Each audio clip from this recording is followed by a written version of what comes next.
Welcome back to Timeout with J and G. It's J over here. It's G over there. Yo, what is going on, everyone?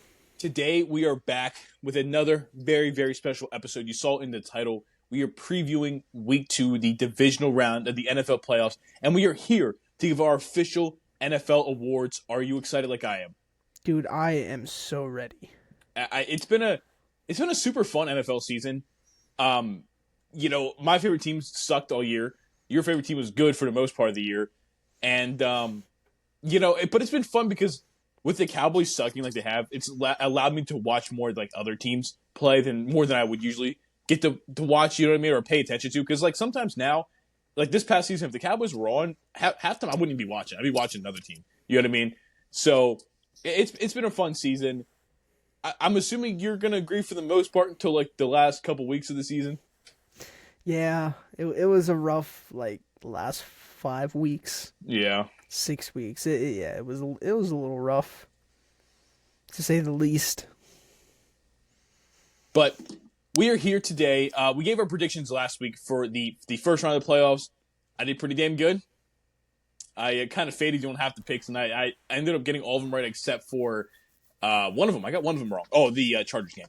I think I picked the Chargers to beat the Texans, but the Chargers did the Chargers thing, and they sucked in the playoffs.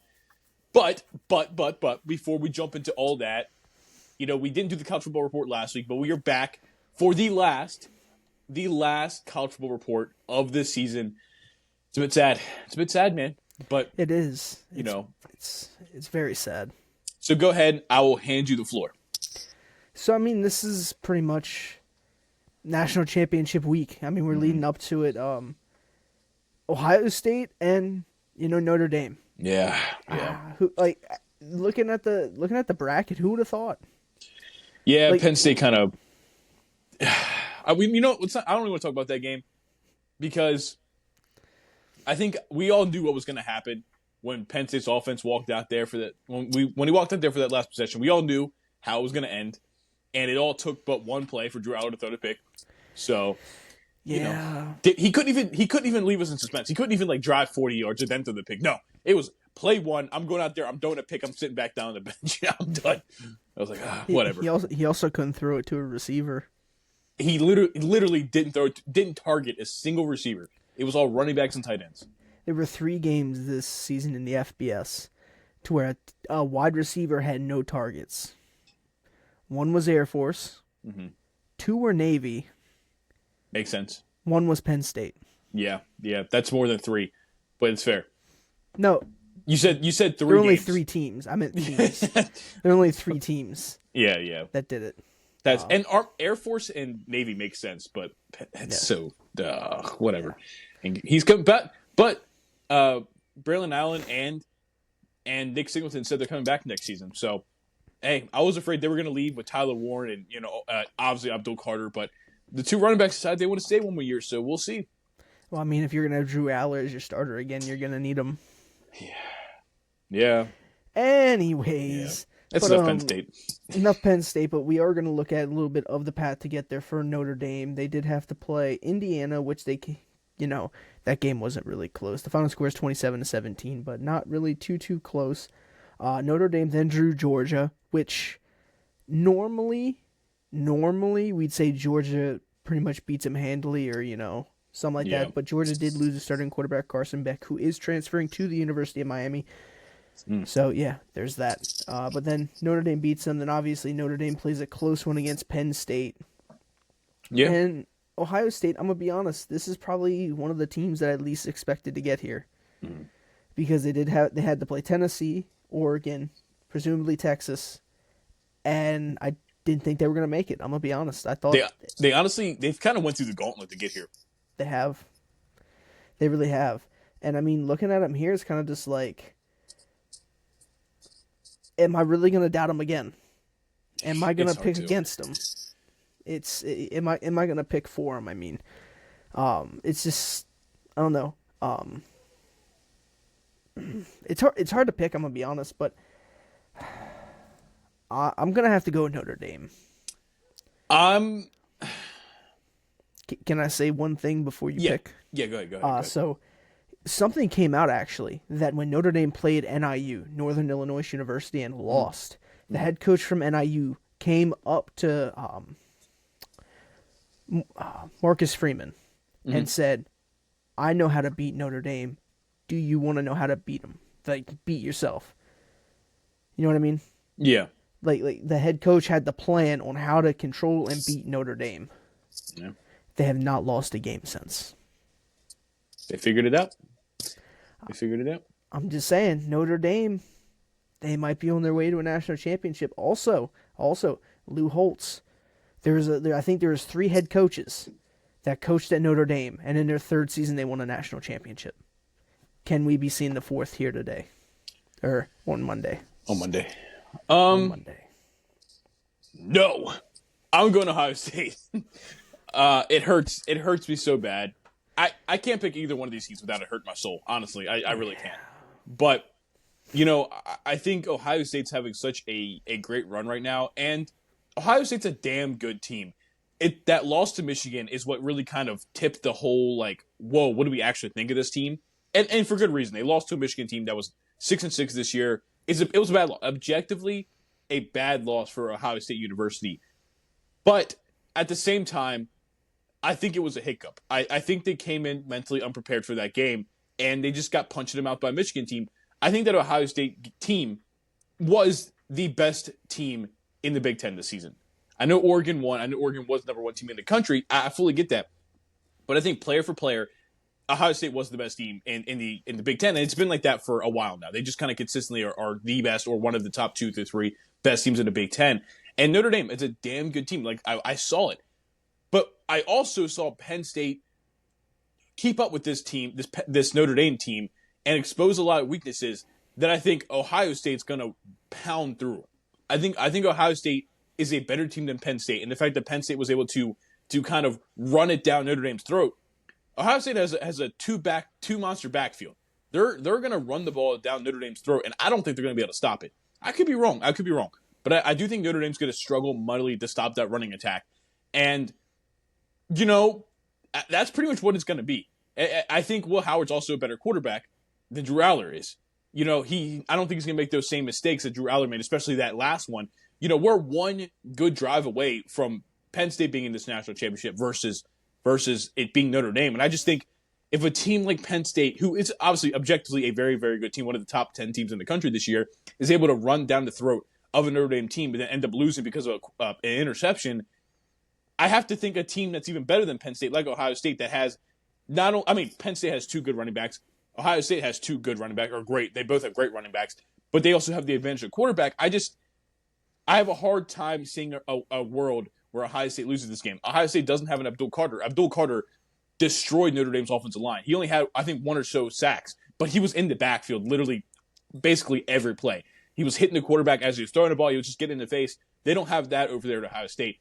But I just think there's not a world where Notre Dame stops this Ohio State run game. And I can absolutely see that happening. And you want to know what the craziest thing is? Okay. All of the people that wanted the playoff to stay at 4 teams, right?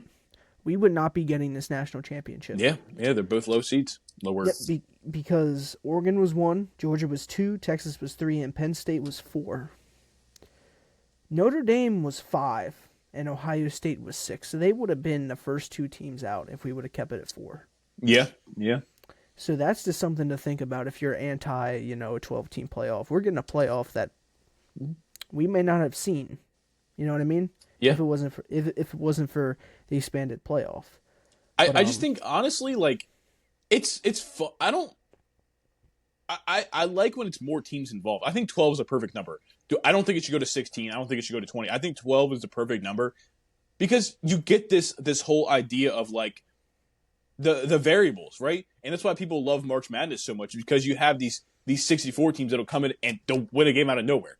You know what I mean? It's like you'll have these low seeds that can come upset somebody. They're not going to win the whole thing, but it's like you have more variable. Like I said, where you have these teams that are not top 4 in the country end up making it to the national championship. One of these teams is going to be a national champion. And like you said, if this was last year's playoff or the years and years before where it was like the BCS national championship, these teams wouldn't be in this game. But it's like sometimes the best team isn't always number one in the country. And I know that sounds kind of crazy because you're going to think like if it's the best team, they're going to be ranked number one. But again, that Michigan slip up for Ohio State, it's like stuff like that is going to happen. Just because you go into undefeated during the regular season does not mean you're the best team in the country. And I think this 12-team playoff really kind of can showcase who the actual best teams are. 100%. Now, regarding to the seeding, in my opinion, I am not against the top, the 5 highest ranked conference champions getting in. I have no problem with that. Yeah. Yep. But I think the top 4 seeds should be the top 4 teams in the country. So okay. So not by rank by conference, just like top 4 is top 4. Yeah, so basically to go by this, it would be like Oregon would be at 1, Georgia 2, Texas 3, Penn State 4, Notre Dame 5, Ohio State 6, Tennessee 7, Indiana 8, and then Boise State 9, SMU 10, Arizona State 11, and then Clemson 12.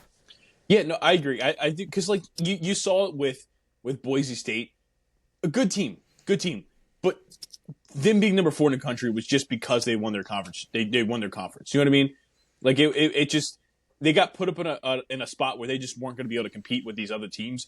And like you said, realistically, they were probably 9 through 12 on where they should have been ranked, not number 4. Because I completely agree with you. Yeah, like make sure all the conference champions get in the playoffs, but they don't automatically get the bye. Because we saw all the teams with the bye lost. They came in and they lost. So it's like, shit, maybe having a bye is not that great of a thing for them. Maybe not. Yeah, no, you're right. Every team that had a bye did in fact lose.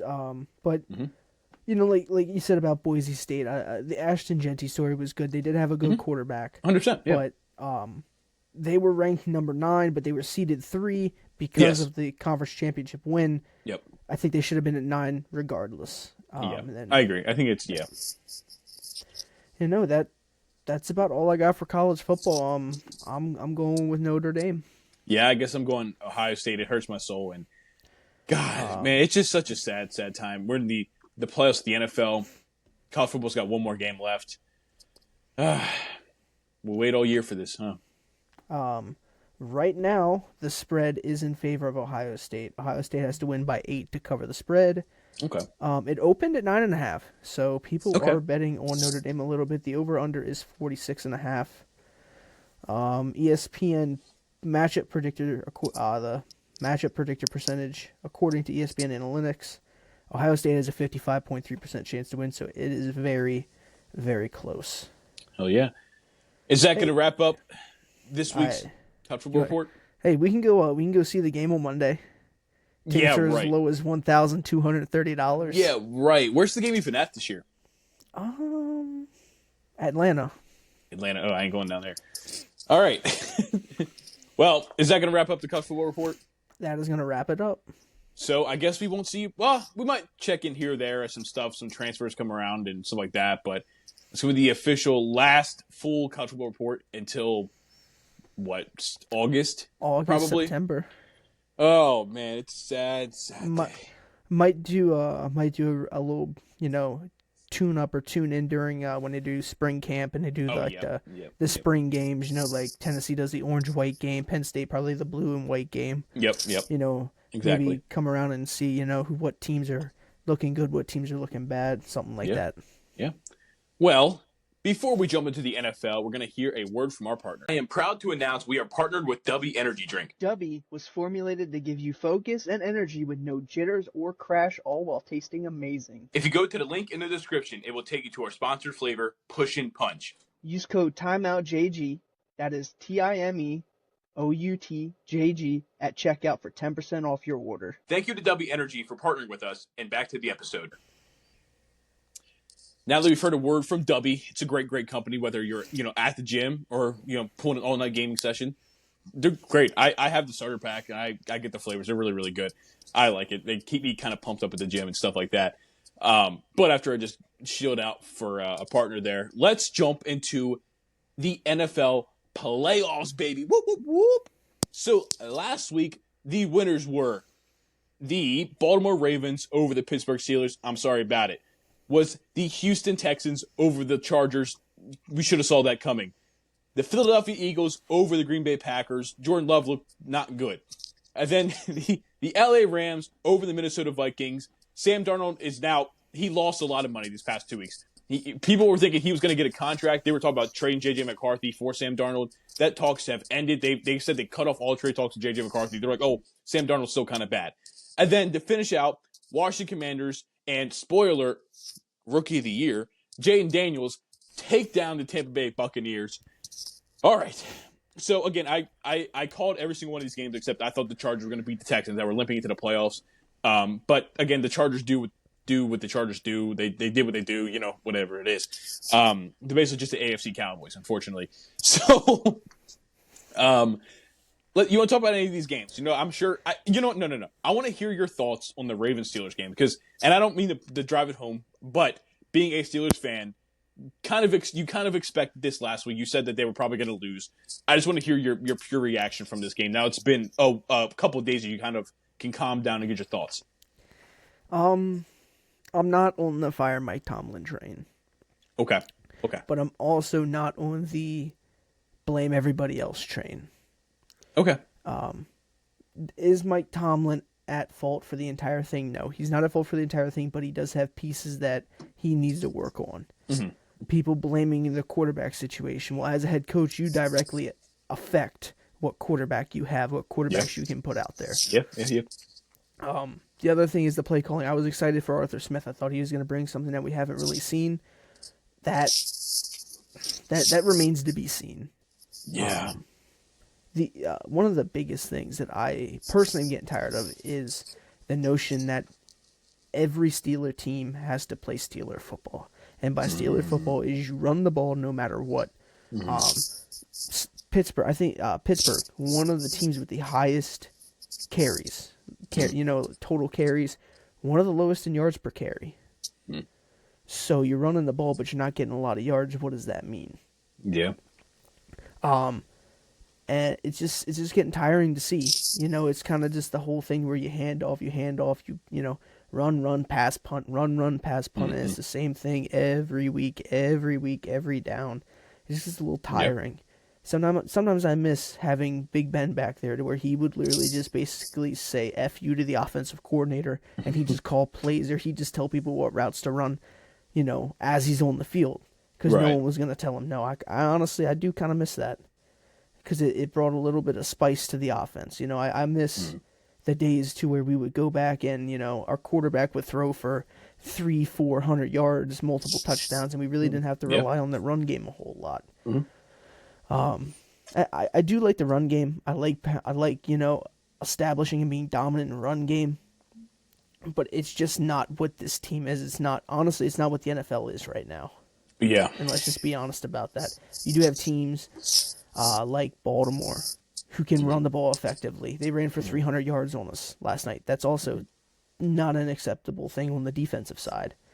You have teams that can run the football, but they also have a really, really good pass game. The Steelers this offseason, they have to get better weapons. I think me personally, they should extend Mike Williams. They should have used Mike Williams a lot more than what they did after they got him. The other thing is just heart. There was a play, and Dante Jackson, who we traded for, Fitzpatrick wrapped up. I think it was Henry or Justice Hill, wrapped him up before the line to gain. I see Dante Jackson run down, stop about 5 yards behind him, and just stand there and watch, and then try and act like he was going to do something. Like help your teammate finish the tackle. Yeah. What are we doing here? I think it's just heart. You gotta have the heart to play, and you gotta have the heart to win. But I don't think they should fire Tomlin. I think they need to keep him around. He's good for the players. You know what I mean? He's a good morale booster. That's fair. He's a good players coach. My biggest thing is how we've seen George Pickens grow from his rookie year to this year. He's grown a lot as a human, as a person. So he's outside blowing their horn. I guess they didn't like what I just said. I guess so. They're not a Steelers fan, huh? I guess not. But no. I think Mike Tomlin. should be on the way forward. I think he should be the coach for the next couple of years. But it's just getting to the point too where they need to start looking for their coordinators outside and go get people that are more than just, we're just going to focus on the run, on offense and defense. We're going to focus on the run. We need to be able to go past it. You know what I mean? Yeah, no, like one thing about the Steelers, like you kind of mentioned the Steelers football, like the offense is just boring and not good. Like it's just they're trying to run the ball, and like, it's evident by having the most carries, but like one of the lowest yards per attempt. It's just because they're not. It's still not a great offensive line. Najee and Jalen Warren aren't like great running backs. They're both good in their own retrospect, but neither one of them are great running backs. And you also the Steelers haven't really had a threat in the passing game to like relieve pressure off of the running game. Because, we all know George Pickens is a really, really good receiver. Other than that, they don't have a lot of options. You have Pat Frymuth, who's a fine tight end as well, but it's like nobody's really demanding attention in that secondary outside of like we might throw a safety over top of George Pickens, and then it's like, well, we kind of have their offense figured out in the passing game. You know what I mean? And a lot of that can come down to, the quarterback play. Like Russell Wilson was playing really good for a stretch and then started cooling off as the season ended. Reportedly, there's talk that they're looking to re-sign Justin Fields this offseason. So, we'll see how that goes moving forward. Are you a fan of bringing Justin Fields back? I think when Russell Wilson really started to struggle, I shouldn't say struggle, but started to cool off a good bit when we were facing, like the Chiefs, the Eagles, and the Ravens at the back half of the year. I think they should have started using Justin Fields a lot more, whether that is, a backfield of both of them, running some type of special package where you have Justin Fields out as a receiver, to try and get something going, or just straight up just sub him in for Russell Wilson and just let him go. Change the pace up a little bit because, Russell Wilson's a little bit older. He can't move as well as he used to. Justin Fields still really young, and we've seen what he can do with the Bears in the running game. So just that change of pace could have helped a lot. But, I'm behind Mike Tomlin. I do want to see I would like to see both of them return. Okay. I know Russell Wilson has expressed interest in returning. So yeah, if we could keep both of them, that would be great. But if not, we got to do something here soon because it's just not there. You guys also just like I said, you desperately need receiver help. Like it's just there's not a lot going on out there. And then speaking of former Steelers receivers, Deontay Johnson just got cut again from the Texans, and apparently he's getting picked up again by the Ravens. Yeah, it's like, and the report came out that like he was upset in the locker room after the playoff win over the Chargers because he wasn't involved in the offense. And it's like he's been on like 4 teams this calendar year alone. Because he was in Pittsburgh, he was in Baltimore, he was in Carolina, he was in Houston. Yeah, now he's back on Baltimore. So 5 different stops, 4 different teams in one calendar year to a guy that's just not that great. It's just like he's being a diva receiver, which we all know receivers are divas. Like, you had that whole A.J. Brown thing. He was reading on the sideline, like, whatever. But, like, receivers are divas. It's just kind of their mentality. But, like, you can't be a mid-tier quarterback or mid-tier wide receiver and be a diva. It just kind of doesn't really work. Yeah, no, 100%. And back to your point about the receivers, I think Mike Williams could have been a very valuable use for them if they were using him more effectively. Yeah. Like, Mike Williams is a good receiver. I feel I'm not going to say he's going to be able to get back to what he was with the Chargers, but he can still be a good deep ball threat, as we've seen in a few moments with the Steelers. I just wish they would have put him out there more. Now, I understand you do have, I believe it's Van Jefferson and Calvin Austin III, which they really like a lot, but at a certain point, you just have to say, okay, Mike Williams, go out on the right side, Pickens, go out on the left side, and just go do your thing. We'll get you the ball. I just think they need, like, because Mike Williams is a fine receiver, but he's also getting up there. He's like a little bit older now. And it's like, I think you just need to go out and spend a higher pick and get that guy that's like a solidified across from a George Pickens. Because you can rely on Mike Williams for maybe another year or two, but it's like, you got to look further than that. Especially if you're going to commit to a guy like Justin Fields, who's still in his like mid-20s. Like, you have to think about the future of this team. And I agree. Like signing these veteran wide receivers can be helpful, but at some point in time, you can be like, listen, we went out, we spent a high draft pick on George Pickens. We need to now go out again and spend another one, and we need a receiver duo for the future. Because again, like I said, Mike Williams is fine. He's definitely fine, but I think the best days of Mike Williams are behind us. I think Yes. that run with the Chargers, that's the best days of Mike Williams. And it's like, he could be a very, very good veteran, especially for George Pickens or another young receiver. But you guys got to look for a dynamic threat at that receiving position. Maybe it's a bigger body receiver. You need another bigger body receiver you can trust Justin Fields to throw the ball up to. Just something. Because it's just when I look at the Steelers' offense, it's a lot of he's a fine player. He's a good player, but it's not a lot of oh man that dude. You know what I mean? It's not like oh that dude is like that's like a top 5, top 10 player at his position. You know what I mean? And they just don't really have that at all.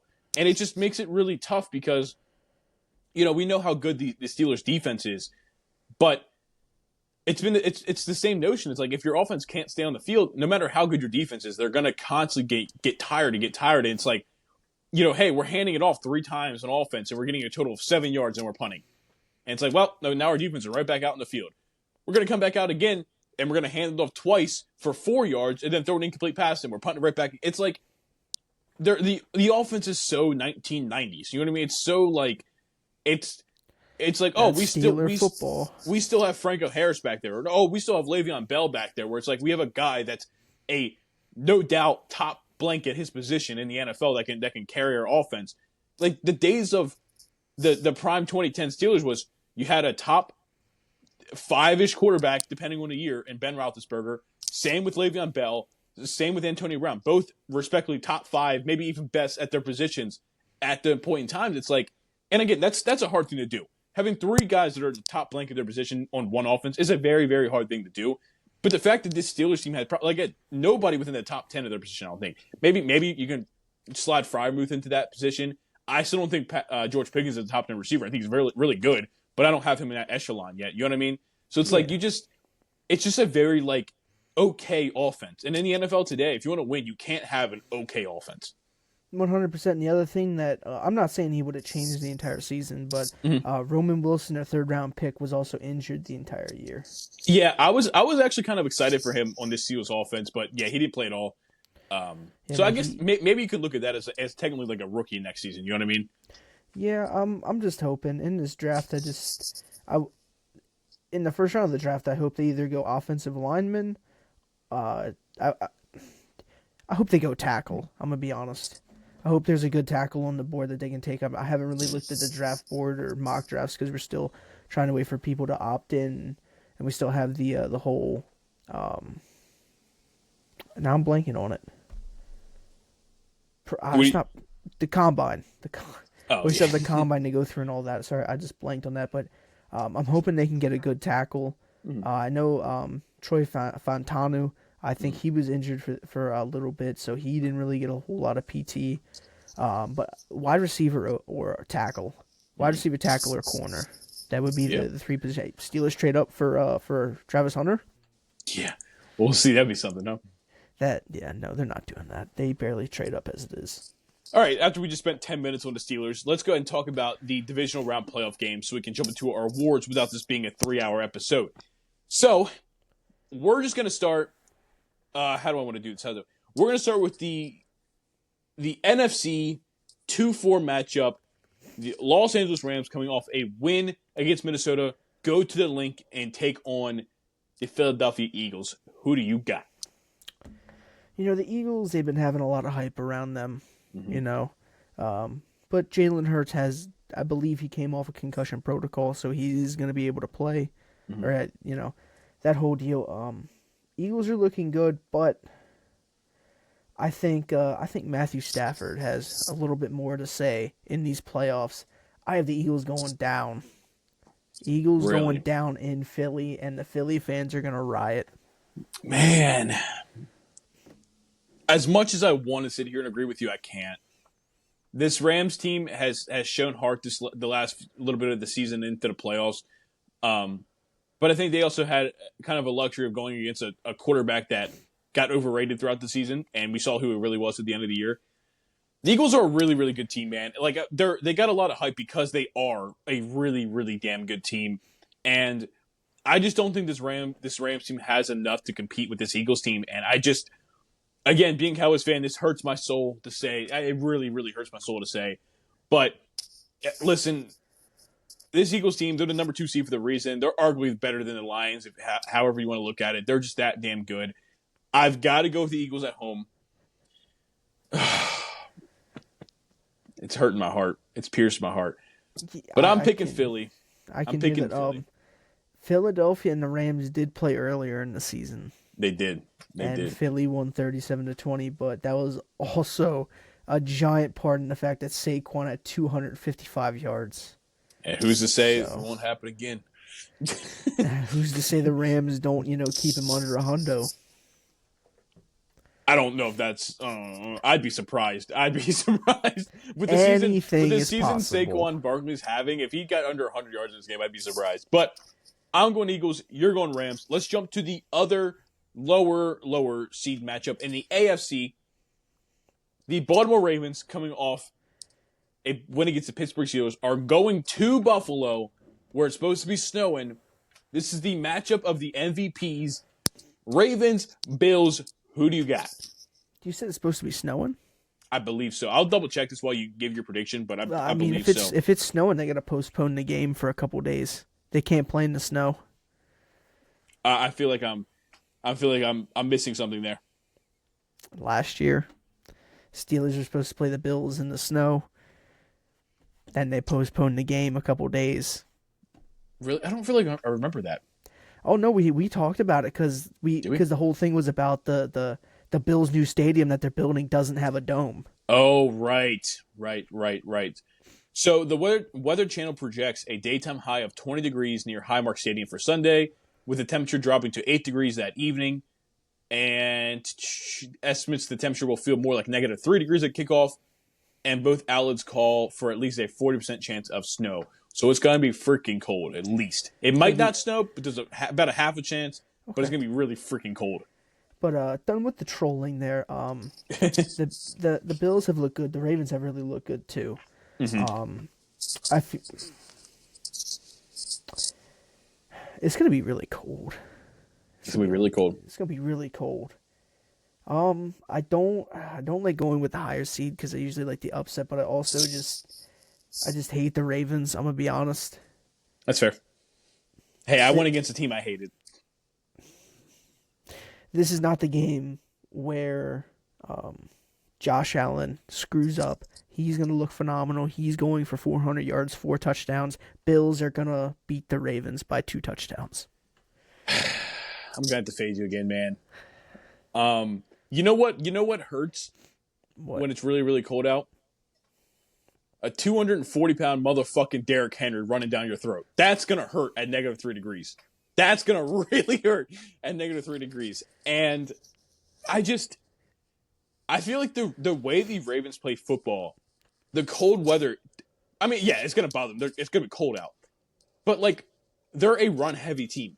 They're a very, very run-heavy team. And the Bills can be with Josh Allen running the ball, and then obviously like James Cook getting his carries. But the Bills are also more of a passing team than the Ravens are. Like I look at this Ravens team, and they could keep the ball on the ground 80% of the game, and it would be like you're trying to stop Lamar Jackson, you're trying to stop Derrick Henry on the ground, and I don't look at this Bills defense to be able to do that. I just don't think. Now I think this is going to be a shootout, bro. I think both these teams are scoring over 30 points. I truly believe that this is going to be an offensive showcase. I just trust the Ravens defense against the Bills more than I do the Bills defense against, Lamar Jackson, Derrick Henry, and this Ravens offense. It's tough, man. The fact that these guys get matched up in the second round and not the conference championship does suck, but it's still going to be a great game either way. And I think also Lamar has this crazy monkey on his back when it comes to the playoffs, about how he performs in the playoffs. And I think this is going to be the game that I think he's going to have a great game. I think he's going to win the game. And obviously people are still going to be on his back about his playoff record, but I think this is kind of the playoff run. It's going to be like, listen, I'm not calling it too early, but if we see the Ravens on February 9th I wouldn't be surprised. I really, really wouldn't be surprised. So I'm going to go Ravens in this one. But you know what also hurts Hmm. in the cold? Kicking a football. And we all know that arguably the greatest kicker of our generation, Justin Tucker, has not been that this year. Yeah, it's Who Brandon Aubrey. knows? Yeah, it's Chris Boswell. Oh, well. They did But- have a kickoff in that game earlier in the season. But I feel like there's a real chance with this game presumably going to be a high scoring, knockout affair. Could be to where it comes down to a kick, and who says that Justin Tucker, makes that kick? Yeah. Or it could go the other way. Who says Tyler Bass makes that kick? Yeah, no, I think this is gonna be. I think it's gonna be a great game, man. I really like both these teams. I could see in the Super Bowl. So the fact that they're meeting up this early, man. It's because of the Chiefs. Yeah. Well, we'll get to them. We'll get to them soon. So I'll go Ravens. You go Bills. We've gone opposite. I've picked the Bird teams both ways. You've picked against the Birds both ways. Next, back over to the NFC. The 6th-seeded Washington Commanders with rookie phenom quarterback Jaden Daniels go to the number 1 seed Detroit Lions. Baby, they're hot. They're the hottest team in the league right now. What do you got? I would love to go with the underdog. I would love to go with this rookie phenom story for the Commanders. Mm-hmm. And you know what? I'm going to do it. I'm going with the Commanders. The Commanders have been arguably one of the laughing stocks of the league for years. You know it, I know it. You've probably shit on Commanders fans my for whole years. life. Exactly. Whole life. This is their moment to seize that opportunity. And I feel like Jane Daniels and this Commanders team, with Dan Quinn as their head coach, they're going to seize it, and they're going to beat the number 1 Lions, and they're going to face the number 4 Rams in the NFC Championship. I'm going to, for the 3rd time out of 3 picks, I'm going to fade you again.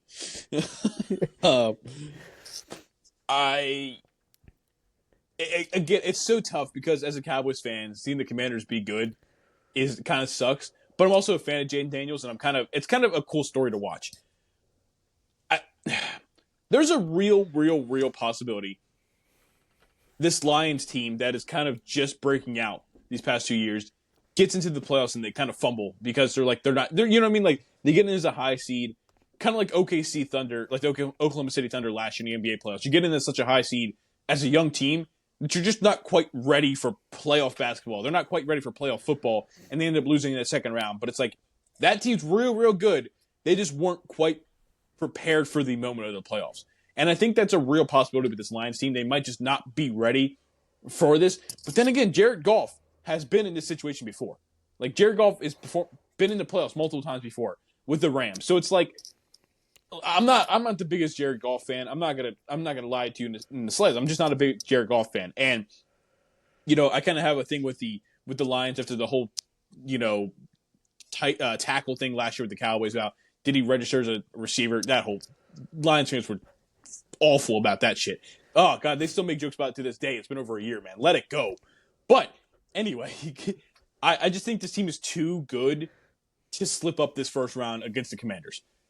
I think when you get to the conference championship, it could be a very, very different story, especially if I have them going against the Eagles. The Eagles are a very, very good team. And the Commanders definitely could be that sneaky, like, underdog that, like, just takes out the Lions when they're not paying attention. But I just think this incredible story for Jaden Daniels is gonna stop this week. I think it's a fantastic story, and it's going to keep going for years. It's not over yet. But I'm going to have the Lions winning at home to take on the Eagles in the conference championship. You know what could be a real possibility here? The Eagles look at the Rams and are just like, you know what? This is going to be an easy game. We're going to win. We're going to the NFC championship. And we're looking for the Lions, and the Lions are looking at the Eagles saying, like, we want to crack at them. But this is what I might consider a trap game. I can't say you're wrong. I think it's hard to be a trap game in the playoffs, though, because these teams are all good. They are all good, but there's a precedent to be said about this Lions team when Goff throws 4 interceptions. 5 interceptions and they still win. For sure. But I also think that shows how good they are. The fact he's able to throw 5 picks and win. You know what I mean? But again, like I said, I think it's when I think of trap game, I'm thinking of like a top 5 team in the league losing to a bottom feeder. You know what I mean? Like I feel like it's kind of hard to be a trap game if you're in the playoffs, especially the divisional round. It's like, okay, we're like these are like top 8 teams in the top 6 teams. Or no, I'm sorry, top 8 teams in the NFL. You know what I mean? But no, I get what you're saying. The last of our predictions of the divisional round is the Houston Texans coming off a win against the Chargers on Nickelodeon. That was something to watch. I was gonna say it's hard for the Chargers to finish the rest of the game when their coach got captured. Yeah, he got kidnapped in a dirty bubble. But this Houston team coming off a win, I think a surprising win. I don't know about surprising, but I think a lot of people picked the Chargers. Over the Chargers, they go into Arrowhead to take on the defending back-to-back Super Bowl champs, Patrick Mahomes, one of the best quarterbacks in the league, Travis Kelce, one of the best tight ends of the league, just had LeBron James on his fucking podcast today as we're recording this. What the hell is that? Texans, Chiefs, who do you got? I'm going with the Chiefs. Yeah, this is going to be one we're going to agree on. It's just hard not to take them. It's kind of one of them things where it's just like you don't want to take them and you want to predict the upset, but at the same time, they're not going to lose. They're not going to lose to the Texans. If they do, I will be surprised. You better hope the Texans fans don't clip that. Yeah, well, it's a clip go viral, you know. Yeah, but right. Let's just be honest. I mean, they did play earlier, and they played I believe it was week 15. Yeah, week 15 they played. Chiefs won 27-19, but it's the Chiefs.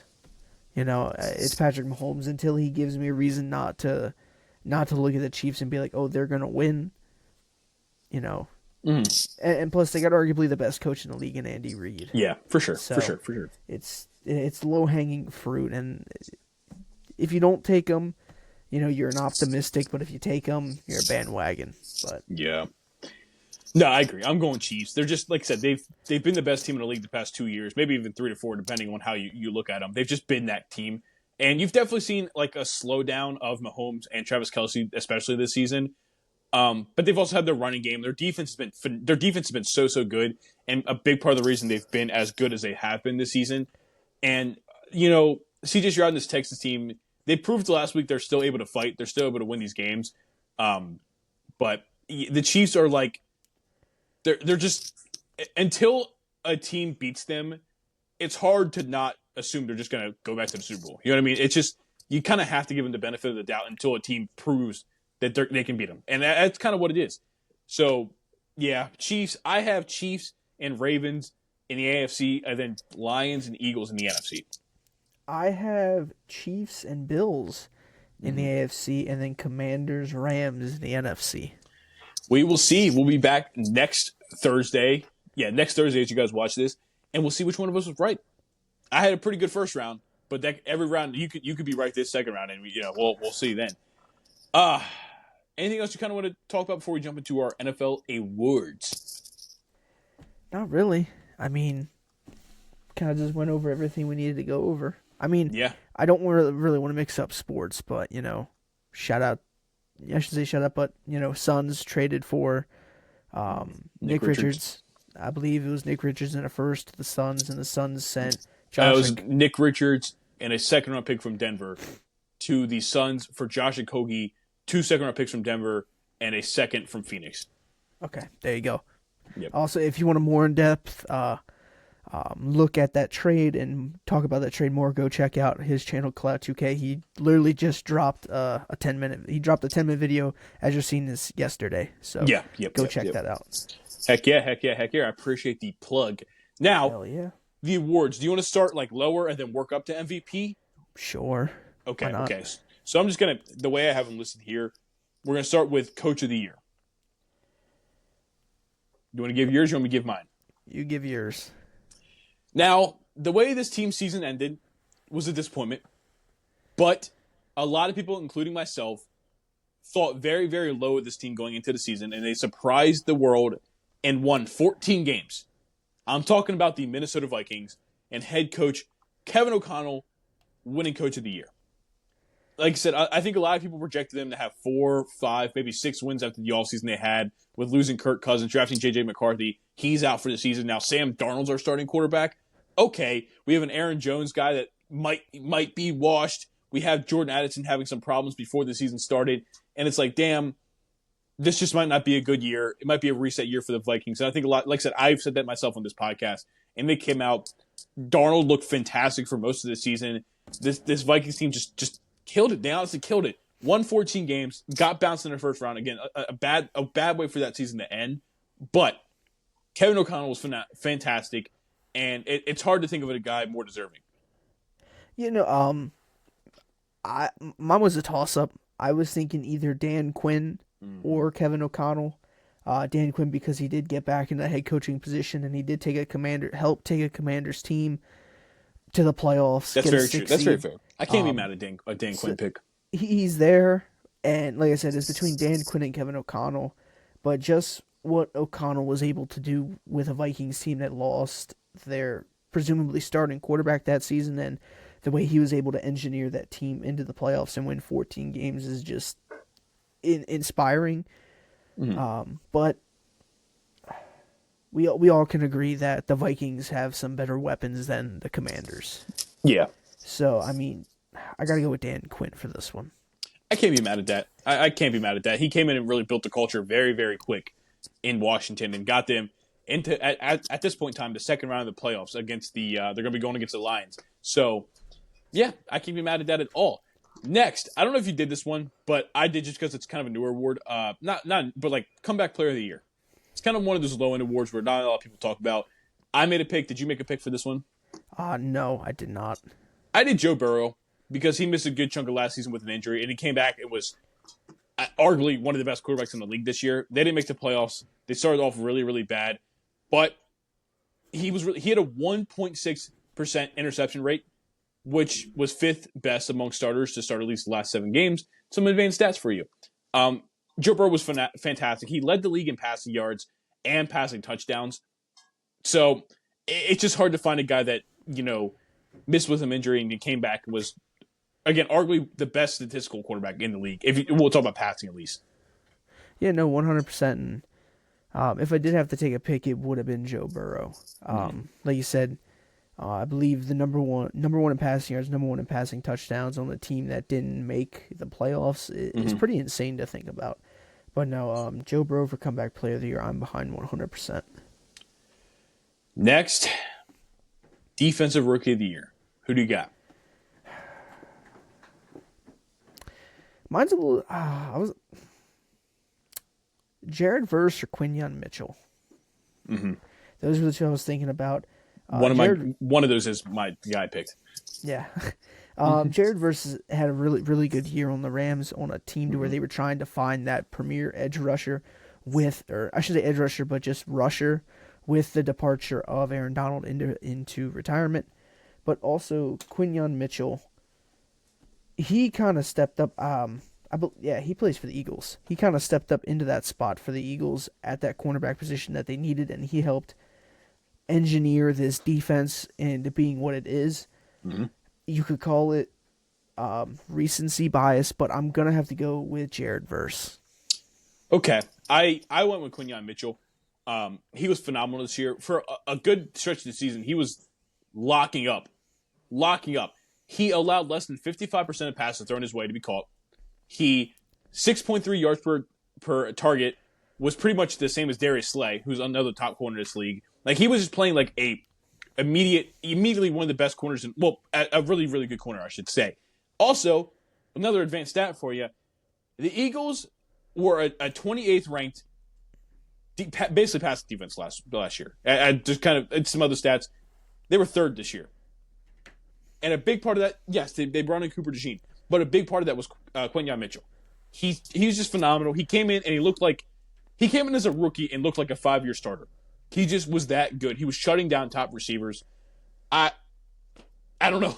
I don't. Jared Verse was really, really good. He has the sack numbers to prove it, and I think he also had 55.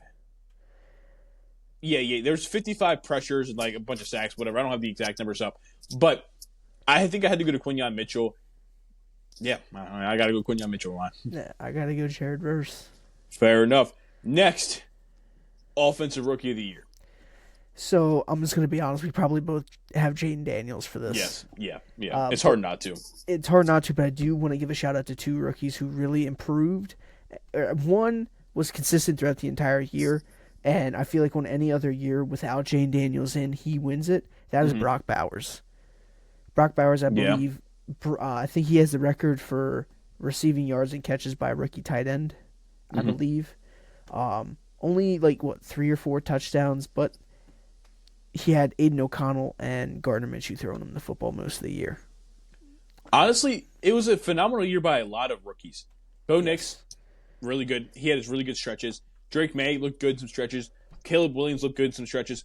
Bucky Irving was really, really good for the Tampa Bay Buccaneers this year. Malik Neighbors was really good for the Giants when he had Tommy DeVito and Daniel Jones throwing him the football. Ladd McConkey, there on the Chargers, was really, really good this year. Brian Thomas Jr.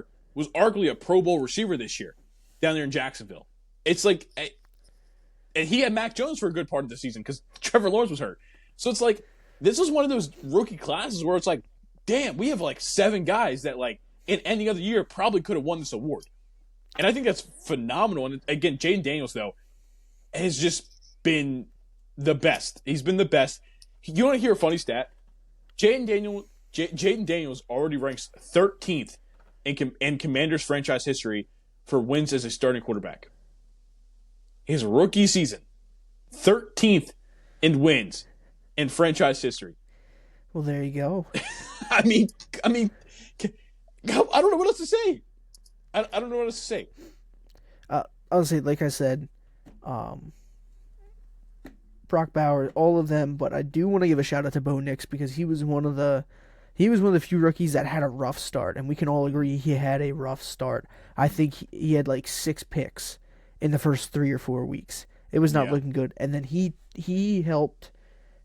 He turned it around, and he helped his Broncos team turn around and ultimately end up making the playoffs. They did lose in the first round to the Bills, I do believe, but I do want to give flowers to those guys for having phenomenal rookie seasons. But Jaden Daniels is just, he's just that good.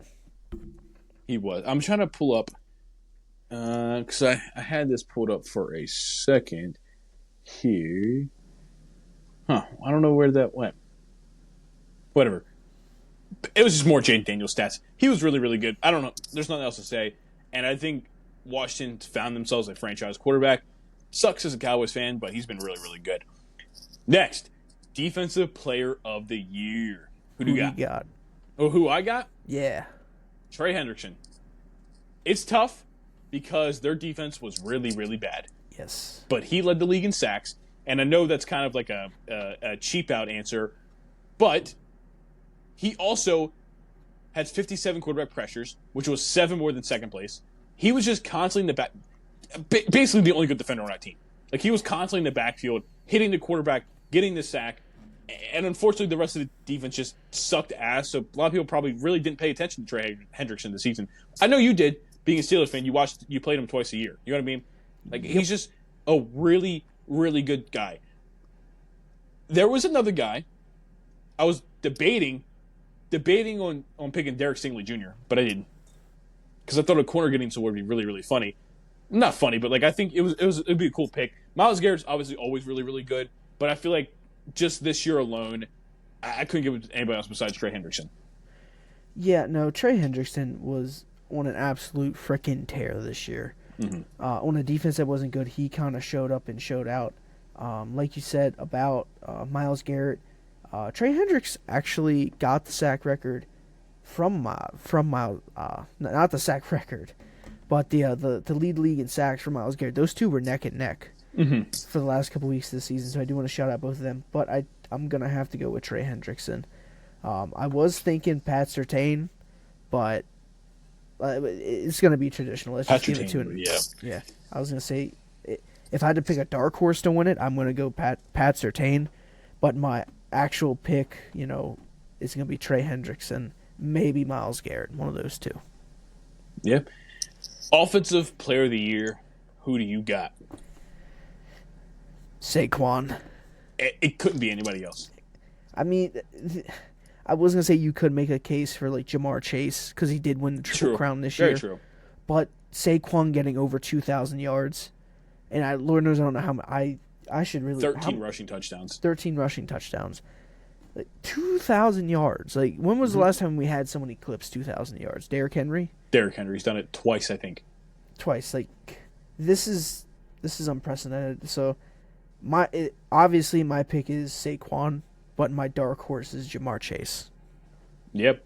He also had two receiving touchdowns, so technically 15 total touchdowns for Saquon Barkley this year.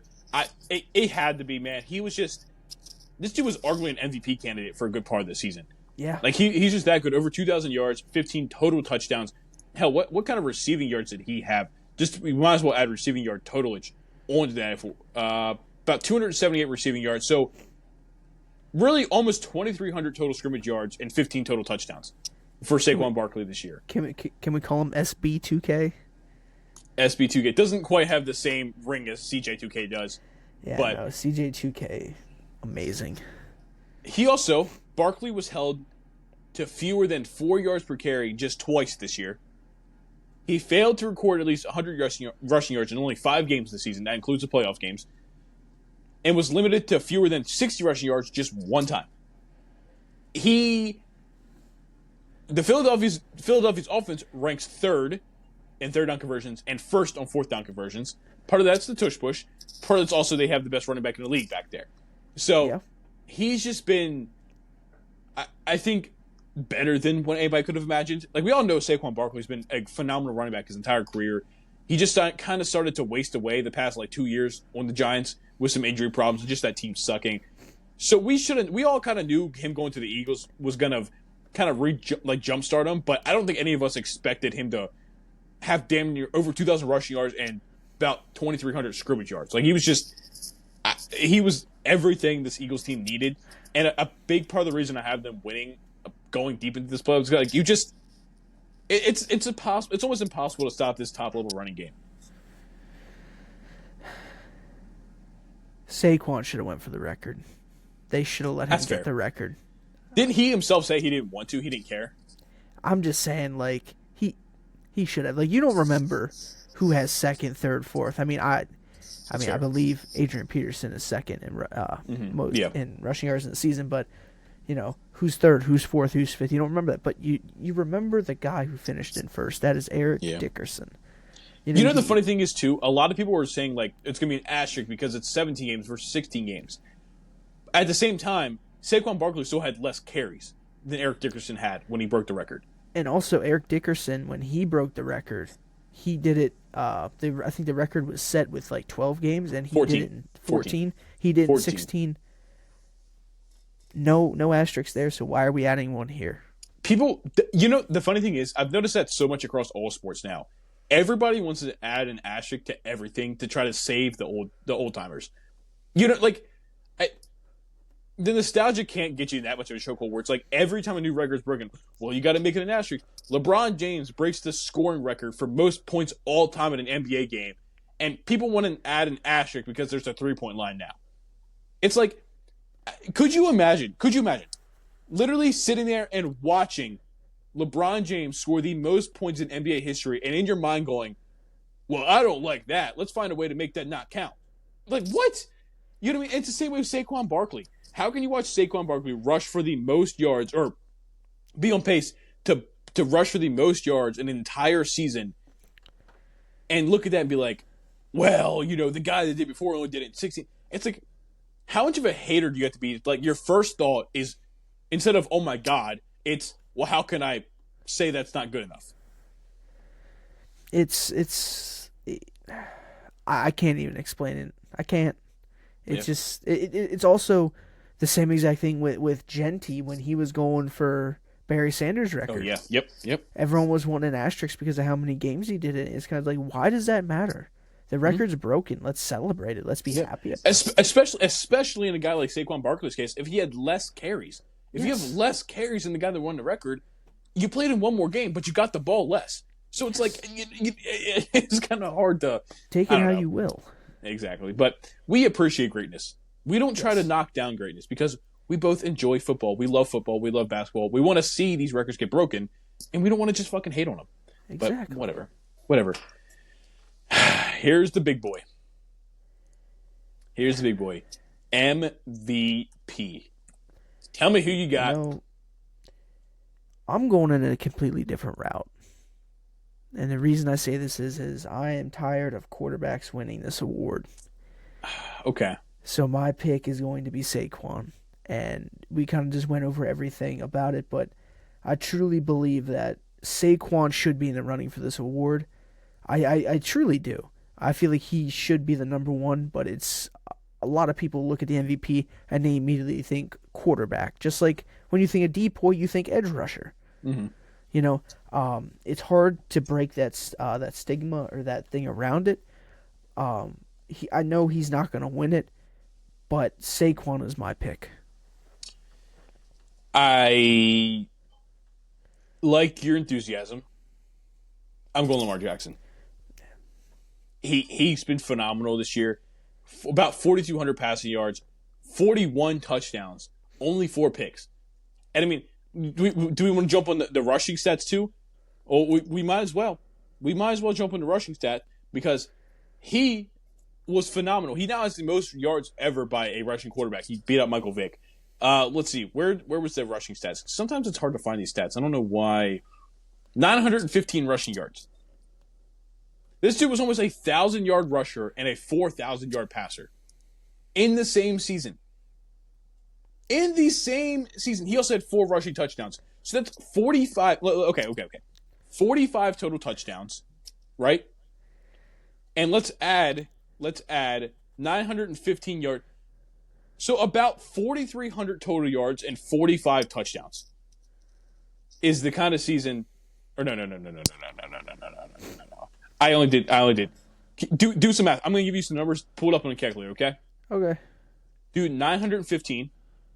915.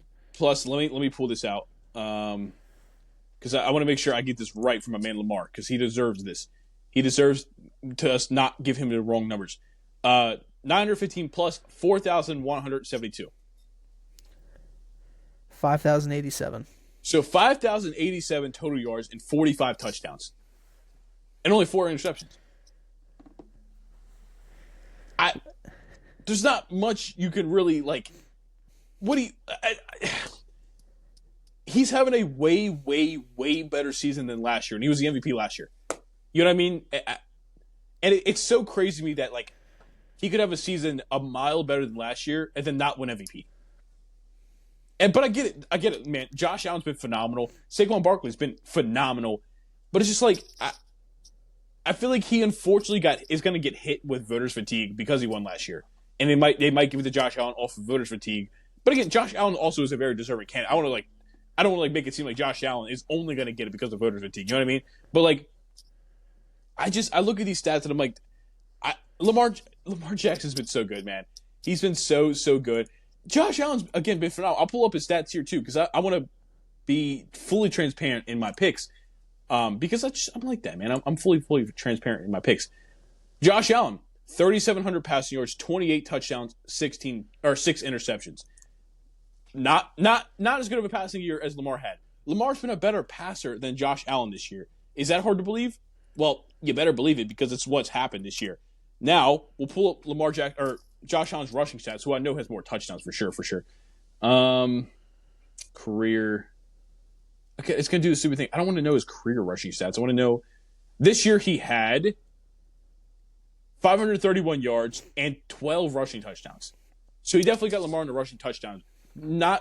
Total touchdowns. I think Lamar still has 1 more, and Lamar also has like 1,000 more yards as well. I don't know, man. Lamar Jackson. I can't go anybody but Lamar Jackson. You want to hear the biggest mind confusion that I still have about this entire thing? No.